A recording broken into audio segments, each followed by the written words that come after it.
നമസ്കാരം. G-Mart Gulf news വീക്കിലേക്ക് എല്ലാ പ്രേക്ഷകർക്കും സ്വാഗതം. പ്രവാസ ലോകത്തെ വർണ്ണ കാഴ്ചകൾക്കും ജീവിത വിശേഷങ്ങൾക്കും ഒപ്പം കൊച്ചി ലേ മെറിഡിയനിൽ നടന്ന എമർജിംഗ് കേരള ആഗോള സംഗമത്തെക്കുറിച്ചുള്ള വാർത്തകളും ഇതിൽ പ്രവാസ ലോകത്ത് പ്രതീക്ഷകളും ആശങ്കകളും നിറഞ്ഞു നിൽക്കുന്നു. കൂടാതെ ഓണം കഴിഞ്ഞെങ്കിലും നാട്ടിൽ ഓണം കഴിഞ്ഞെങ്കിലും പ്രവാസ ലോകത്ത് ഇപ്പോഴും ഓണാഘോഷങ്ങൾ തകൃതിയായി നടക്കുന്നതും ഇത്തവണ ഗൾഫ് ന്യൂസ് വീക്ക് ഉൾപ്പെടുത്തിയിരിക്കുന്നു. ഒരിക്കൽ കൂടി എല്ലാ പ്രേക്ഷകർക്കും ജിമാർട്ട് ഗൾഫ് ന്യൂസ് വീക്കിലേക്ക് സ്വാഗതം. ലോകമെങ്ങുമുള്ള നിക്ഷേപകരെ കേരളത്തിലേക്ക് ആകർഷിക്കുന്നതിന്റെ ഭാഗമായി കൊച്ചി ലേ മെറിഡിയനിൽ നടന്ന എമർജിംഗ് കേരള ആഗോള സംഗമത്തിൽ പ്രവാസ ലോകത്തും പ്രതീക്ഷയും ആശങ്കയും. പ്രവാസ ലോകത്ത് ഇതിനോടകം തന്നെ നിരവധി സംഘടനകൾ അനുകൂലിച്ചും പ്രതികൂലിച്ചും രംഗത്ത് വന്നു കഴിഞ്ഞു. പ്രവാസികൾ തന്നെ ഇവിടെ ലേ മെറിഡിയനിൽ നടക്കുന്ന ഈ ഒരു സംഗമത്തിൽ പങ്കെടുക്കാൻ വന്നിരിക്കുന്നു. അവർ അവരുടെ ആശങ്കകളും സ്വപ്നങ്ങളും ഗൾഫ് ന്യൂസ് വീക്കുമായി പങ്കുവയ്ക്കുകയാണ്. കേരളത്തിന്റെ വികസന സാധ്യതകൾ ആഗോള സംരംഭകരെ ബോധ്യപ്പെടുത്തുവാനും കൂടുതൽ പദ്ധതികളും നിക്ഷേപങ്ങളും സംസ്ഥാനത്തിലേക്ക് ആകർഷിക്കുവാനും സർക്കാർ തയ്യാറാക്കിയ പദ്ധതിയാണ് എമർജിംഗ് കേരള. ദക്ഷിണേന്ത്യയിലെ വ്യവസായ ഹബ്ബായി സംസ്ഥാനത്തെ ഉയർത്തുക, കേരളത്തെ നിക്ഷേപ സൗഹൃദ സംസ്ഥാനമാക്കുക, സംസ്ഥാനത്തെ വികസന കുതിപ്പിന് ആക്കം കൂട്ടുക, തൊഴിലവസരങ്ങൾ സൃഷ്ടിക്കുക തുടങ്ങിയ ലക്ഷ്യങ്ങളോടെയാണ് എമർജിംഗ് കേരള ആവിഷ്കരിച്ചത്. കേരളത്തെ നിക്ഷേപ സൗഹൃദമായി ലോകത്തിനു മുന്നിൽ അവതരിപ്പിക്കുക എന്ന ലക്ഷ്യത്തോടെ നടന്ന എമർജിംഗ് കേരള നിക്ഷേപകരുടെ പങ്കാളിത്തം കൊണ്ട് ശ്രദ്ധേയമായി. 51 രാജ്യങ്ങളിൽ നിന്നായി 2500-ലേറെ പ്രതിനിധികളെയാണ് പ്രതീക്ഷിച്ചതെങ്കിലും 1893 പ്രതിനിധികളാണ് സംഗമത്തിനായി എത്തിയത്. ഇതിൽ 552 പേർ കേരളത്തിന് പുറത്തുള്ളവരും 50 പേർ നയതന്ത്ര പ്രതിനിധികളുമാണ് 3 ദിവസമായി കൊച്ചിയിലെ ലേ മെറിഡിയനിൽ നടന്ന പരിപാടിയിൽ പങ്കെടുത്തത്. പ്രധാനമന്ത്രി ഡോക്ടർ മൻമോഹൻ സിംഗ് ഉദ്ഘാടനം ചെയ്ത പരിപാടിയിൽ വിദേശ രാജ്യങ്ങളിൽ നിന്നുള്ള നയതന്ത്ര പ്രതിനിധികൾ ഉൾപ്പെടെ അതിവിശിഷ്ട വ്യക്തികൾ പങ്കെടുത്തു. കാനഡ, UK എന്നിവിടങ്ങളിൽ നിന്നാണ് ഏറ്റവും കൂടുതൽ വിദേശ പ്രതിനിധികൾ എത്തിയത്. ചൈന, ജപ്പാൻ, ജർമ്മനി എന്നിവിടങ്ങളിൽ നിന്നുള്ള പ്രതിനിധികളടക്കം US അംബാസഡർ നാൻസി പവൽ, ചെന്നൈയിലെ US consul general Jennifer McIntyre, UK high commissioner James Bevan തുടങ്ങിയ പ്രമുഖരും ഉണ്ടായിരുന്നു. UAE, തുർക്കി, ഹോളണ്ട് എന്നിവിടങ്ങളിൽ നിന്നുള്ള അംബാസഡർമാരും ചടങ്ങിൽ പങ്കെടുത്തു. കൂടാതെ കേന്ദ്ര സംസ്ഥാന മന്ത്രിമാരും വ്യവസായ പ്രമുഖരും അക്കാദമിക് വിദഗ്ധരും സമ്മേളനത്തിൽ പങ്കെടുത്തു. കേരളത്തിൽ കേന്ദ്രം ഇതുവരെ നടപ്പാക്കിയ വിവിധ പദ്ധതികൾ എണ്ണിപ്പറഞ്ഞ പ്രധാനമന്ത്രി പക്ഷേ പുതിയ പദ്ധതികളൊന്നും എമർജിംഗ് കേരളയിൽ പ്രഖ്യാപിച്ചില്ല.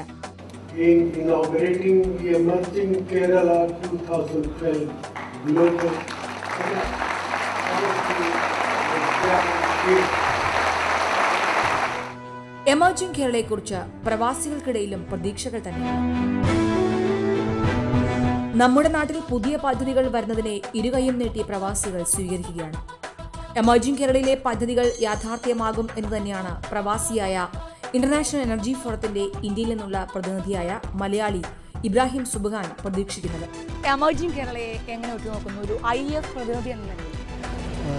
എമർജിംഗ് കേരള 2012 വളരെ സുപ്രധാനമായ ഒരു നാഴികക്കല്ലാണ് എന്ന കാര്യത്തിൽ ഒരു സംശയമില്ല. കാരണം പ്രധാനമന്ത്രി മൻമോഹൻ സിംഗ് ഉദ്ഘാടനം ചെയ്തപ്പോൾ അദ്ദേഹം പ്രഖ്യാപിച്ചു കേരളം എന്നുള്ള സംസ്ഥാനം വളരെ വ്യവസായ രംഗത്തും അതുപോലെ തന്നെ IT രംഗത്തും വളരെ സുപ്രധാനമായ ഒരു പങ്ക് വഹിക്കുമെന്ന കാര്യത്തിൽ ഒരു സംശയമില്ല എന്ന് അദ്ദേഹം പ്രഖ്യാപിച്ചു. മാത്രമല്ല ഈ സംരംഭം ഒരു പ്രവാസി മലയാളി എന്ന നിലയിൽ എനിക്ക് നോക്കിക്കാണുമ്പോൾ ഇതൊരു ഇൻവെസ്റ്റേഴ്സ് മീറ്റ് മാത്രമല്ല, ഒരുപാട് ഉദ്യോഗസ്ഥന്മാർ, ഡിപ്ലോമാറ്റ്സ് ഇവരുടെയൊക്കെ ഒരു പരസ്പരം ആശയങ്ങൾ ഷെയർ ചെയ്യുന്ന ഒരു വേദി കൂടിയാണ്.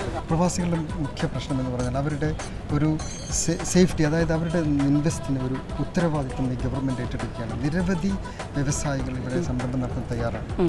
കാരണം നിങ്ങൾക്കറിയാം, പല പ്രവാസികളും എന്തെങ്കിലും ഒരു വരുമാനം ഉണ്ടാക്കണം എന്നാഗ്രഹിക്കുന്നവരാണ്. അവർക്ക് ഒരു ചെറിയ ഇൻവെസ്റ്റേഴ്സ് ഉണ്ട്, അതേപോലെ തന്നെ വലിയ ഇൻവെസ്റ്റ്മെൻറ്റ് നടത്താം. അപ്പോൾ അവരൊക്കെ ഉൾക്കൊള്ളിച്ചുകൊണ്ട് പ്രവാസി ലോകത്തിന് തുടങ്ങാൻ പലരും സന്നദ്ധരാണ്.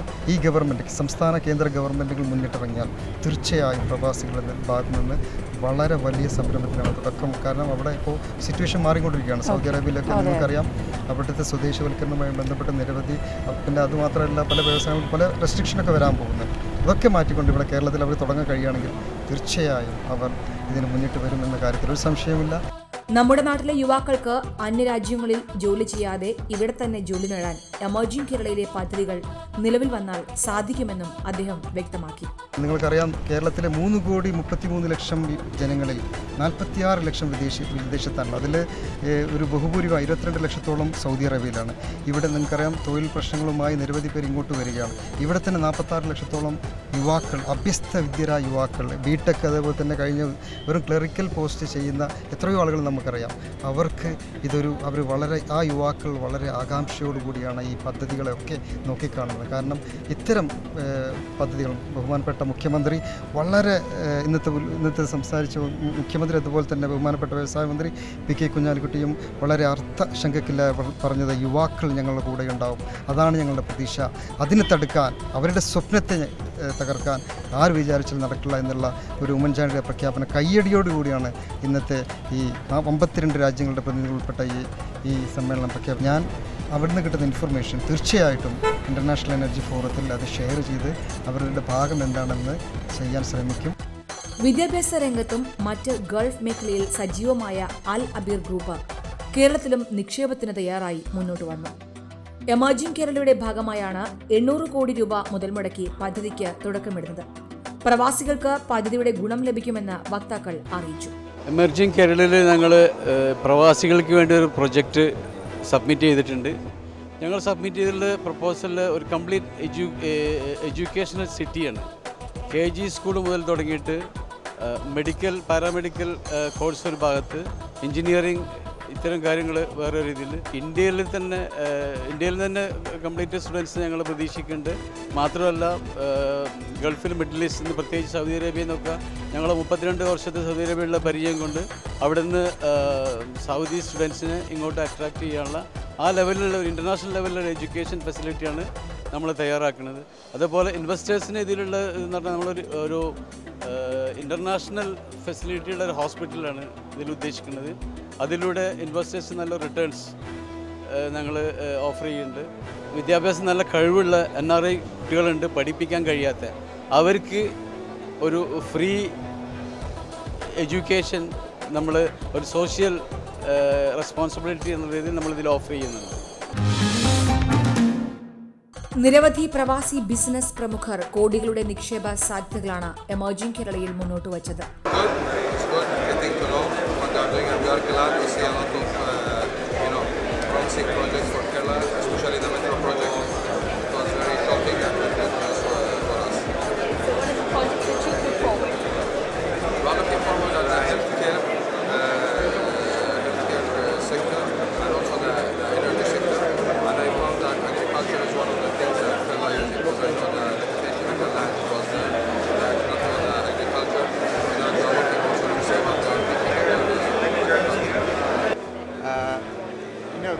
We have submitted a proposal for a dairy farming and milk processing plant. It's a good. We know there's a lot of investors are coming in. We are more attractive. Let's see what's happening. For us, this is a dairy processing plant near Trivandrum, and we are going to invest more than 100 crores. That's our project. We have a first proposal that we submitted here, which is to create an entrepreneurial circle of students. The idea is to create a club. Students all across the state of Kerala, the 14 districts of Kerala, will be able to join an entrepreneurial club to share their ideas and to gain experience to learn about entrepreneurship and how to create a company. So we're investing in there. Emerging കേരളത്തിൽ നിന്നുള്ള പ്രവാസികളായ ഞങ്ങളെ സംബന്ധിച്ചിടത്തോളം ഏറ്റവും കൂടുതൽ investment opportunity തുറന്നു തരുന്ന ഒരു മേഖലയാണ്. ഒരുപാട് ഓപ്പർച്യൂണിറ്റികൾ ഇവിടെ തുറന്നു വെച്ചിട്ടുണ്ട്. പ്രവാസികളായ ഞങ്ങളെ സംബന്ധിച്ചിടത്തോളം ഒട്ടേറെ ഇൻവെസ്റ്റ്മെൻറ്റ് പ്രോജക്റ്റുകൾ ഞങ്ങൾ ആവിഷ്കരിച്ചുകൊണ്ട് ഈ എമർജിംഗ് കേരളയിലൂടെ അവതരിപ്പിക്കാൻ ശ്രമിക്കുന്നു. എമർജിംഗ് കേരളയിലെ വ്യവസായ പദ്ധതികൾ നടപ്പിലായാൽ പരിശീലനം നേടിയ 30 ലക്ഷം പേർക്ക് നേരിട്ട് തൊഴിൽ ലഭിക്കുമെന്നാണ് പഠന റിപ്പോർട്ടുകൾ വ്യക്തമാക്കുന്നത്. പദ്ധതി അനുബന്ധമായി ലഭിക്കുന്ന തൊഴിലവസരങ്ങൾ ഇതിന്റെ 3 ഇരട്ടിയോളം വരുമെന്നാണ് കണക്ക്. KSIDCയും മഹീന്ദ്ര എഞ്ചിനീയറിംഗ് കൺസൾട്ടൻസിയും സർക്കാരിനു വേണ്ടി നടത്തിയ സാധ്യതാ പഠനത്തിലാണ് ഇക്കാര്യം വ്യക്തമാക്കുന്നത്. എന്നാൽ റിയൽ എസ്റ്റേറ്റുകാർക്കും സമ്പന്നർക്കും നാടിന്റെ സമ്പത്ത് തീരെഴുതി കൊടുക്കാനാണ് എമർജിംഗ് കേരള എന്നാണ് ഇടതുപക്ഷത്തിന്റെ വാദം. വികസനം വരേണ്ടെന്ന് ആരും പറയില്ല. സ്വകാര്യ മൂലധനം പാടെ മാറ്റി നിർത്തണമെന്നും പറയില്ല. പക്ഷേ അതിന് കൃത്യമായ മാനദണ്ഡം ഉണ്ടാവണം. പരമ്പരാഗത വ്യവസായ മേഖലയും പൊതുമേഖലയും സംരക്ഷിച്ചുകൊണ്ടുള്ളതാവണം വികസനം. പ്രവാസ ലോകത്തു നിന്നുള്ള ഇടതുപക്ഷത്തിന്റെ ആവശ്യം. രാജ്യത്ത് വികസനം നടക്കണം, അതിൽ തർക്കമില്ല. വികസനം ജനോപകാരപ്രദമായിട്ടുള്ള രീതിയിൽ, ജനങ്ങൾക്ക് ഗുണകരമായിട്ടുള്ള രീതിയിൽ നടത്തണം എന്നുള്ള ഒരു പൊതു കാഴ്ചപ്പാടാണ് ഇടതുപക്ഷത്തിനെ സംബന്ധിച്ചിടത്തോളം ഉള്ളത്. ഇപ്പോൾ എമർജിംഗ് കേരള നടക്കുന്ന സമയത്ത് എമർജിംഗ് കേരളയെ സംബന്ധിച്ച് ഇടതുപക്ഷം മാത്രമല്ല, കോൺഗ്രസിനകത്ത് തന്നെയുള്ള മന്ത്രിമാർ തന്നെ വലിയ തോതിലുള്ള വിമർശനങ്ങൾ ഉന്നയിച്ചുകൊണ്ടിരിക്കുകയാണ്. മന്ത്രിമാർ തന്നെ പരസ്യമായിട്ട് ഇതിനെതിരെ രംഗത്ത് വന്നുകൊണ്ടിരിക്കുകയാണ്. ജനങ്ങളുടെ ഇടയിൽ വലിയ തോതിൽ ആശങ്കയുണ്ടായിക്കൊണ്ടിരിക്കുകയാണ്. സാഹിത്യരംഗത്തും ശാസ്ത്രരംഗത്തും മറ്റ് മേഖലകളിലുമുള്ള ആളുകൾ വലിയ തോതിൽ എതിർപ്പുമായിട്ട് ഇതിനെ വന്നുകൊണ്ടിരിക്കുകയാണ്. അപ്പോൾ ഈ പദ്ധതിയെ സംബന്ധിച്ച് അല്ലെങ്കിൽ ഈ പരിപാടിയെ സംബന്ധിച്ച് നാനാ ദിക്കിൽ നിന്നും വലിയ തോതിലുള്ള വിമർശനം ഉയർന്നു വരുന്നതിൻ്റെ കാരണം എന്താണ് എന്ന് ഇത് നടപ്പിലാക്കുന്ന ഗവൺമെൻറ് ഒന്ന് പരിശോധിക്കുക എന്നുള്ളതാണ് അതിൻ്റെ ഒരു പ്രധാനപ്പെട്ട കാര്യം. എന്നാൽ ഗവൺമെൻറ്റിനെ സംബന്ധിച്ചിടത്തോളം എതിർപ്പുകൾ എന്നുള്ളതിൻ്റെ അപ്പുറത്ത് മറ്റ് ചില താല്പര്യങ്ങളാണ് ഇതിൻ്റെ പിന്നിലുള്ളത് എന്നാണ് സാധാരണക്കാരായിട്ടുള്ള ആളുകൾക്കൊക്കെ തന്നെ മനസ്സിലാക്കുന്നത്. ഇപ്പോൾ യഥാർത്ഥത്തിൽ കേരളത്തിൽ നടക്കുന്നത് ഈ എമർജിംഗ് കേരള എന്നുള്ള പേരിലാണെങ്കിലും അതൊരു ബ്രാൻഡിംഗ് മാമാങ്കം ആണ്. പരിസ്ഥിതി സംരക്ഷണവും സാമൂഹ്യനീതിയും ഉറപ്പാക്കിയ വികസനമാണ് വരേണ്ടത്. അടിസ്ഥാനപരമായി സംസ്ഥാനം നേരിടുന്ന വികസന പ്രശ്നങ്ങളെ പരിഗണിക്കുന്നില്ല എന്നതാണ് എമർജിംഗ് കേരളയുടെ പ്രധാന ന്യൂനതയായി ഇടതുപക്ഷം ചൂണ്ടിക്കാട്ടുന്നത്. എന്നാൽ എമർജിംഗ് കേരളയെ രാഷ്ട്രീയ നേതാക്കൾ എതിർക്കുന്നത് മറ്റ് രാജ്യങ്ങളിലെ ഡെവലപ്മെന്റിനെ കുറിച്ച് പഠിക്കാത്തത് കൊണ്ടാണെന്ന് ദോഹ സഫാരി മോൾ MD അബൂബക്കർ മാടപ്പാട്ട് പറഞ്ഞു. എമർജിംഗ് കേരള എന്തുകൊണ്ടും ഇന്ന് കേരളത്തിന് വളരെ അനുയോജ്യമായ ഒരു സംരംഭമാണെന്ന് ഞാൻ വിശ്വസിക്കുന്നു. സത്യത്തിൽ ഇന്ന് ഈ എമർജിംഗ് കേരളയെ നമ്മൾ രാഷ്ട്രീയ നേതാക്കന്മാർ എതിർക്കുന്നത് അവർ മറ്റ് സ്റ്റേറ്റുകൾ, നമ്മൾ ഇന്ത്യയിലെ മറ്റ് സ്റ്റേറ്റുകളും അതുപോലെ വിദേശ നാടുകളിലുള്ള ഡെവലപ്മെൻറ്റുകളെ പറ്റി പഠിക്കാത്തത് കൊണ്ടാണ് അവർ ഇതിനെ എതിർക്കുന്നത്. എമർജിംഗ് കേരള വഴി പുതിയ പ്രൊജക്റ്റുകൾ വരണമെന്നും അങ്ങനെയുള്ള പ്രൊജക്റ്റുകൾ വരുമ്പോൾ അതിനെ അംഗീകരിക്കുകയാണ് വേണ്ടതെന്ന് ദോഹ സഫ വാട്ടർ MD അഷ്റഫ് വ്യക്തമാക്കി. എമർജിംഗ് കേരളനെ എൻ്റെ കാഴ്ചപ്പാടിൽ വളരെ പോസിറ്റീവായിട്ടുള്ള ഒരു പ്രോജക്റ്റ് ആണെന്നാണ് ഞാൻ മനസ്സിലാക്കുന്നത്. അതിൽ പ്രധാനമായിട്ട് ഈ ജനപ്രതിനിധികൾ കാണേണ്ട ഒരു കാഴ്ചപ്പാട്, അവർ പാർട്ടികളിലെ ലേബിളിൽ തിരഞ്ഞെടുക്കപ്പെട്ടു എന്നുള്ളത് കൊണ്ട് മാത്രം കരുതിയാൽ പോരാ, അവർ മൊത്തം കേരളത്തിൻ്റെ ജനങ്ങളെ പ്രതിനിധീകരിക്കുന്നതാണെന്ന് അവർ മനസ്സിലാക്കിയിട്ട് ഇങ്ങനെയുള്ള പ്രോജക്റ്റുകൾ വരുമ്പോൾ അതിൻ്റെ ഏത് പ്രോജക്റ്റിനും എതിർക്കുക എന്നുള്ളതല്ല, അതിൻ്റെ നല്ല വശങ്ങൾ എക്കോ ഫ്രണ്ട്ലി ആയിട്ട് കൊണ്ടുവരാൻ എല്ലാ രാഷ്ട്രീയ പാർട്ടികളും ഭരണകർത്താക്കളും ശ്രമിച്ചാൽ വളരെ ഈസി ആയിട്ട് അത് ചെയ്യാൻ പറ്റുമെന്നാണ് ഞാൻ മനസ്സിലാക്കുന്നത്. പുതിയ നയങ്ങൾ വരുമ്പോൾ നെഗറ്റീവ് ഘടകങ്ങൾ ദൂരീകരിച്ച് അതിനോട് അനുഭാവം പ്രകടിപ്പിക്കണമെന്ന് റിയാദിൽ നിന്നുള്ളവർ വ്യക്തമാക്കി. പ്രവാസ ലോകം വളരെയധികം നോക്കുന്ന ഒരു സംസ്ഥാനമാണ് കേരളം. ആ കേരളത്തിൻ്റെ വികസനത്തിൻ്റെ ഒരുപാട് ദൗർബല്യം കേരളത്തിനുണ്ട്. ആ വികസനം കൊണ്ടുവരണമെങ്കിൽ എമർജിംഗ് കേരള പോലുള്ള പുതിയ നയരൂപങ്ങളിലൂടെ സാധിക്കും എന്നുള്ളതിൽ യാതൊരു സംശയമില്ല. ഇതുപോലുള്ള നയങ്ങൾ വരുമ്പോൾ അതിൽ പോസിറ്റീവ് ഘടകങ്ങളുണ്ടാവും, അതിൽ നെഗറ്റീവ് ഘടകങ്ങളുണ്ടാവും, യാതൊരു സംശയം അതിലില്ല. അതൊക്കെ നെഗറ്റീവ് ഘടകങ്ങൾ ജനങ്ങളിൽ നിന്ന് ദൂരീകരിച്ചും കൊണ്ട് അതിൻ്റെ ശരിയായ മാർഗരേഖകൾ ജനങ്ങളുടെ മുമ്പിൽ വെച്ചും കൊണ്ട് എമർജിംഗ് കേരളത്തിൽ ഇംപ്ലിമെൻ്റ് ചെയ്യണം എന്നാണ് OICC പ്രസിഡൻ്റ് എന്ന നിലയ്ക്ക് എനിക്കും അതുപോലെ കേരളത്തിലുള്ള ഇവിടെയുള്ള പ്രവാസികളായ മുഴുവൻ മലയാളികൾക്കുമുള്ളത്. റിയാദിലും എമർജിംഗ് കേരളയെയും സർക്കാരിനെയും എതിർത്തുകൊണ്ട് പ്രവാസികൾ രംഗത്തെത്തി. എന്ത് പ്രതീക്ഷ, എന്താണ്, ആരാണ്, എന്ത് ഉത്തരവാദിത്തത്തോടെ നടക്കാൻ പോകുന്നത്? ഞാൻ നിങ്ങളോട് ചോദിക്കുകയാണ്. ഇവിടെ ഇപ്പോൾ പ്രവാസികൾ പണം മുടക്കിയാൽ ഇവിടുത്തെ അറബികളാണ് അതിന് ഉത്തരവാദികൾ. സംശയം വല്ലതും ഉണ്ടോ നിങ്ങൾക്ക്? ഓക്കെ, അപ്പം നമ്മൾ അവരുമായിട്ടുള്ള കരാറിൽ അവർക്ക് നമ്മൾ എന്ത് കൊടുക്കാൻ തീരുമാനിച്ചോ അവർ മാന്യമായി കൈപ്പറ്റിക്കൊണ്ട് നമ്മുടെ എല്ലാ കാര്യങ്ങളും സാധിച്ചു തരും. നമ്മുടെ രാജ്യത്ത് നിന്ന് ആരെങ്കിലും വന്ന് നമുക്കൊരബദ്ധം പറ്റിയാൽ അതിനെ കൈകാര്യം ചെയ്യാൻ ആരെങ്കിലും ഉണ്ടോ? ഒപ്പം എയർ കേരള പോലുള്ള പ്രവാസികൾക്ക് അനുകൂലമായ പദ്ധതികളെ പ്രവാസികൾ സ്വാഗതം ചെയ്തു. പ്രവാസികളുടെ യാത്രാക്ലേശം രൂക്ഷമായ ഈ അവസരത്തിൽ എയർ കേരള എന്തുകൊണ്ടും നടപ്പാക്കേണ്ടത് അത്യാവശ്യമാണെന്ന് അവർ പറയുന്നു. ഞങ്ങളെ സംബന്ധിച്ചിടത്തോളം ഞങ്ങൾ ഏറ്റവും ദുരിതമനുഭവിക്കുന്ന ഒരു മേഖലയാണ് നമ്മുടെ യാത്രാ പ്രശ്നം. ആ യാത്രാ പ്രശ്നത്തിന് പരിഹാരം കാണാൻ എയർ കേരളയിലൂടെ സാധിക്കട്ടെ എന്നാണ് ഞങ്ങൾ ആഗ്രഹിക്കുന്നത്.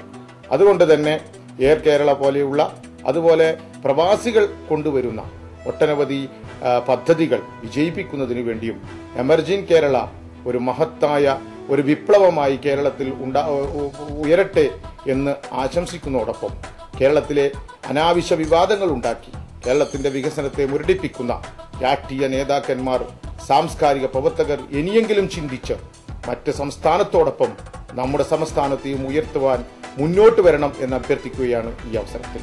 എമർജിംഗ് കേരളയിൽ ബഹ്റിനിൽ നിന്നുള്ള വ്യവസായ പ്രതിനിധി സംഘം പങ്കെടുത്തു. മലബാറും അറബ് രാജ്യങ്ങളും തമ്മിൽ നിലവിലുണ്ടായിരുന്ന ചരിത്രപരമായ ബന്ധം ശക്തിപ്പെടുത്തുകയാണ് ബഹ്റിന്റെ ലക്ഷ്യമെന്ന് ഇന്ത്യയിലെ ബഹ്റിൻ സ്ഥാനപതി മുഹമ്മദ് ഗസാൻ ഷെയ്ഖോ പറഞ്ഞു. ബഹ്റിനുള്ള 3.7 ലക്ഷം ഇന്ത്യക്കാരിൽ 65% മലയാളികളാണ്. MA യൂസഫ് അലിയും രവി പിള്ളയും ഉൾപ്പെടെ ബഹ്റിനിൽ നിക്ഷേപം നടത്തിയിട്ടുള്ള മലയാളി പ്രമുഖർ ഉൾപ്പെട്ട സംഘമാണ് കൊച്ചിയിലെത്തിയത്. കേരള സർക്കാർ സംരംഭമായ എയർ കേരളയെക്കുറിച്ചുള്ള പ്രതീക്ഷകളിലാണ് എല്ലാവരും. സിയാൽ മോഡൽ 26% ഗവൺമെന്റിന്റെ പ്രതിനിധി ചെയർമാൻ, 74% സിയാൽ മോഡൽ വരുമ്പോൾ SPV ഉണ്ടാക്കി അതിനകത്ത് 74% സിയാൽ മോഡൽ എന്ന് പറയുമ്പോൾ പ്രൈവറ്റ് ആണ്. പക്ഷെ ഇപ്പം നമുക്കൊരു പുതിയ ഇത് വന്നിട്ടുണ്ട്. ആ 74ലേക്ക് ഒരു നല്ല ഭാഗം പബ്ലിക് സെക്ടർ കമ്പനീസ് വരുന്നുണ്ട്. ലോകത്തെ വിവിധ ഭാഗങ്ങളിലുള്ളവർക്ക് മുന്നിൽ നിക്ഷേപ സൗഹൃദ നാട് എന്ന നിലയിൽ കേരളത്തെ അവതരിപ്പിക്കുക മാത്രമാണ് എമർജിംഗ് കേരള എന്ന സംഘം ലക്ഷ്യം വെച്ചത്. അവർ വന്നു കണ്ടു, ഇവിടുത്തെ നിക്ഷേപകരുമായി സംസാരിച്ചു. ഇതിലൂടെ ഇനി പല രംഗങ്ങളിൽ പല പദ്ധതികൾ യാഥാർത്ഥ്യമായേക്കാം. അതുമാത്രമാണ് എമർജിംഗ് കേരള കൊണ്ട് ലക്ഷ്യമിട്ടത്. ആയിരക്കണക്കിന് കോടി നിക്ഷേപം വരുന്ന പദ്ധതികളുടെ കൂട്ടായ്മയല്ല എമർജിംഗ് കേരള. 2 വർഷത്തിലൊരിക്കൽ ഇത് നടക്കും. അപ്പോഴാണ് ഇതുകൊണ്ടുള്ള പ്രയോജനം ഉണ്ടാവുക. നമ്മുടെ നാട്ടിലും തൊഴിലും മറ്റനേകം അവസരങ്ങളും വരണം. ഗൾഫ് നാടുകളിലെല്ലാം സ്വദേശികൾ തൊഴിൽ മേഖലയിൽ പ്രാവീണ്യം നേടിക്കഴിഞ്ഞു. അതുകൊണ്ട് പ്രവാസി മലയാളികൾക്കെല്ലാം ജോലി നഷ്ടപ്പെടുന്ന അവസ്ഥയാണ്. നിരവധി പ്രവാസികൾ ജോലിയില്ലാതെ നാട്ടിലേക്ക് മടങ്ങിക്കഴിഞ്ഞു. അന്യനാടുകളിൽ തൊഴിലന്വേഷിച്ചു പോവേണ്ട ഗതികേട് ഇനി നമുക്കുണ്ടാവരുത്. മറ്റുള്ള രാജ്യങ്ങളെല്ലാം IT-യിലും മറ്റ് അനുബന്ധ മേഖലകളിലെല്ലാം മുന്നേറുകയാണ്. അതുകൊണ്ട് തന്നെ മറ്റ് രാജ്യങ്ങളിലേക്ക് കുടിയേറ്റം ഇനി പഴയ പോലെ നടക്കുമെന്ന് കരുതാനാവില്ല. ഭാവിയിൽ ഇത് നമ്മുടെ വൈറ്റ് കോളർ ജോബുകളെ ബാധിച്ചേക്കാം.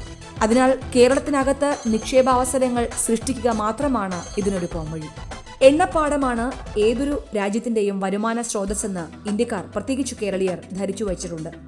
അറബ് രാജ്യങ്ങളുമായുള്ള അടുത്തിടപഴകലും അവിടെ നിന്ന് മടങ്ങിയെത്തുന്നവരുടെ വിജയഗാഥകളുമാണ് ഇങ്ങനെയൊരു മിഥ്യാധാരണയ്ക്ക് കാരണം. ഓരോ ഭൂപ്രദേശത്തിനും അനുകൂലമായ വികസന പദ്ധതികൾ ആസൂത്രണം ചെയ്യുന്നതിൽ ഭരണകൂടം പ്രത്യേകം ശ്രദ്ധിക്കണം. കേരളത്തിന് ഏറ്റവും യോജിച്ച നമ്മുടെ ഭൂപ്രകൃതികൾ സംരക്ഷിച്ചുകൊണ്ടുള്ള പദ്ധതികൾ തന്നെയാണ് നമുക്കും വേണ്ടത്.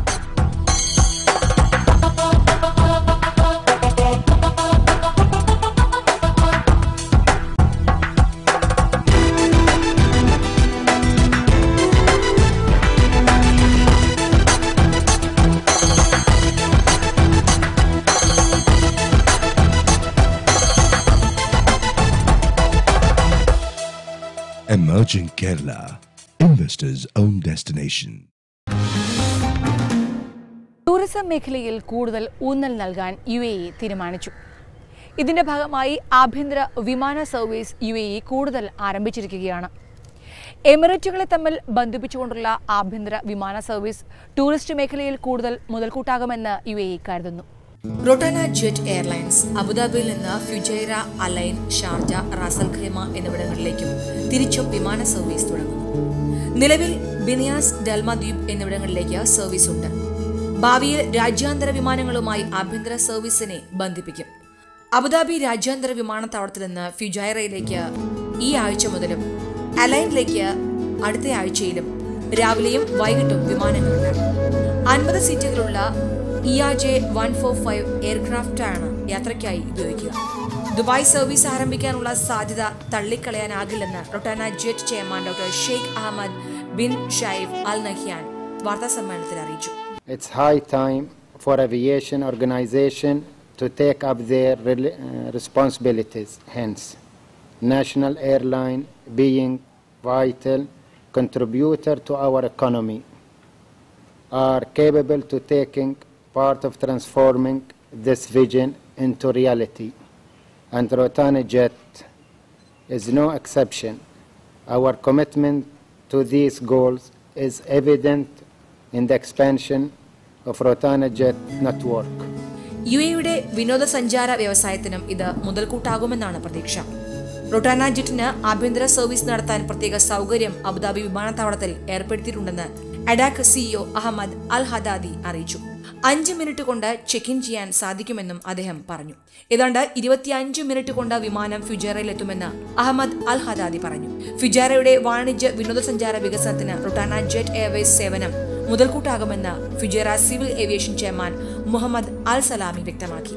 ഫുജൈറ, ഷാർജ, റാസൽ ഖൈമ എന്നിവിടങ്ങളിലേക്ക് 200 ദിറവും അലൈനിലേക്ക് 150 ദിറവുമാണ് ഈടാക്കുക.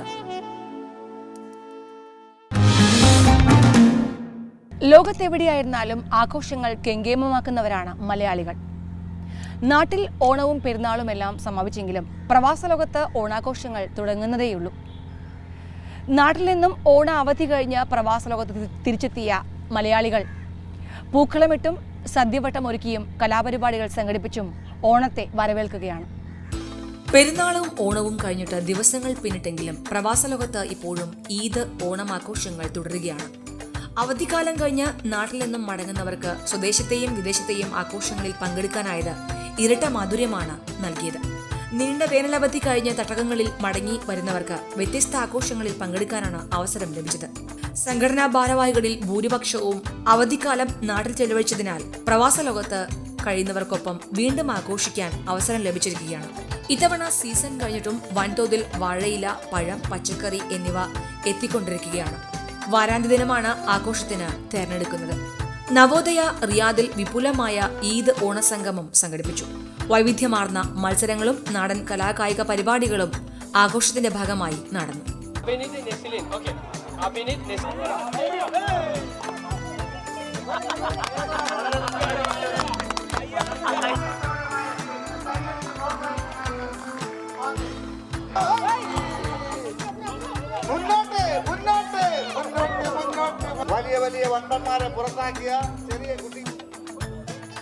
തൃശൂർ ജില്ലാ കൂട്ടായ്മയുടെ നേതൃത്വത്തിൽ ഖമീസ് മുഷയത്തിൽ ഓണാഘോഷം സംഘടിപ്പിച്ചു.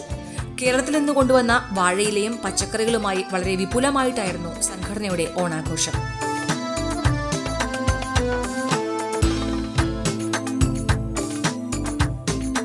ലോകത്തെവിടെയായാലും ആഘോഷങ്ങൾ മലയാളിക്ക് പ്രിയം തന്നെയാണ്. ഇന്ത്യൻ മീഡിയ ഫോറത്തിന്റെ ഓണം ഈദ് ആഘോഷങ്ങൾ ഇത്തവണയും ഏറെ പുതുമകൾ നിലനിർത്തി. സദ്യയും പൂക്കളങ്ങളും കലാപരിപാടികളുമൊക്കെയായി പരിപാടി വൻ വിജയമായി.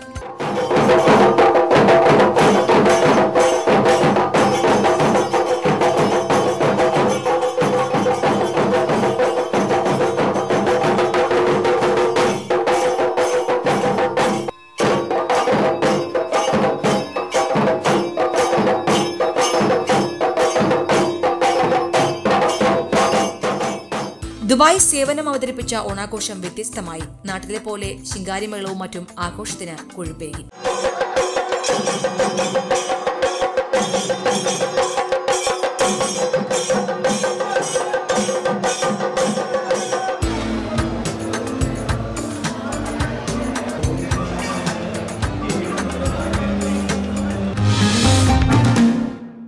ജിമാർട്ട് ഗൾഫ് ന്യൂസ് വീക്കിന്റെ ഈ ലക്കം സമാപിച്ചു. പ്രവാസ ജീവിതവുമായി ബന്ധപ്പെട്ട അനുഭവങ്ങൾ പങ്കുവയ്ക്കുവാൻ ഗൾഫ് ന്യൂസ് വീക്ക് നിങ്ങൾക്ക് അവസരം നൽകുന്നു. ഗൾഫിൽ കാണാത്തവരെ സംബന്ധിച്ച വാർത്തകളും പ്രവാസ സംബന്ധമായ വിവരങ്ങൾക്കും നിങ്ങളുടെ അനുഭവങ്ങളും അന്വേഷണങ്ങളും ഞങ്ങൾക്ക് എഴുതുക. ഞങ്ങളുടെ വിലാസം പ്രൊഡ്യൂസർ ഗൾഫ് ന്യൂസ് വീക്ക്, ജീവൻ TV, പാലാരിവട്ടം, കൊച്ചിൻ 25. ഞങ്ങളുടെ മെയിൽ ID gulfnewsweek@g1.tv.